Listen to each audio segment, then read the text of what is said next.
song out for y'all.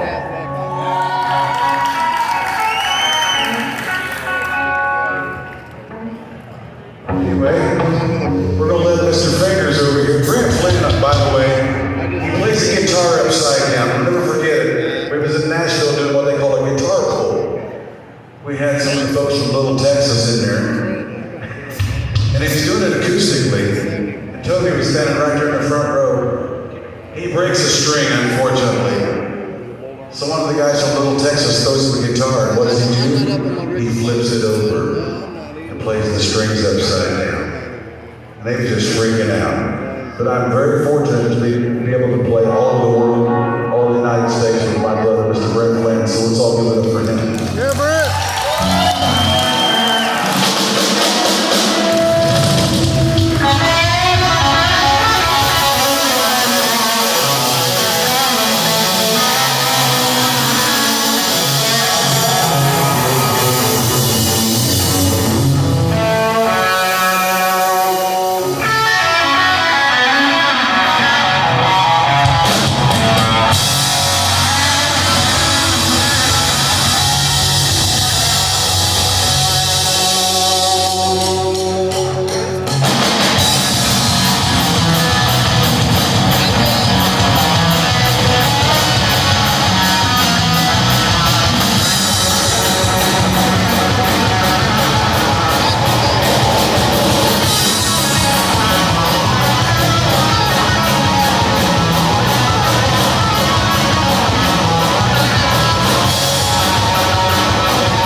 Brooklyn, everybody! Yeah! I just learned that yesterday.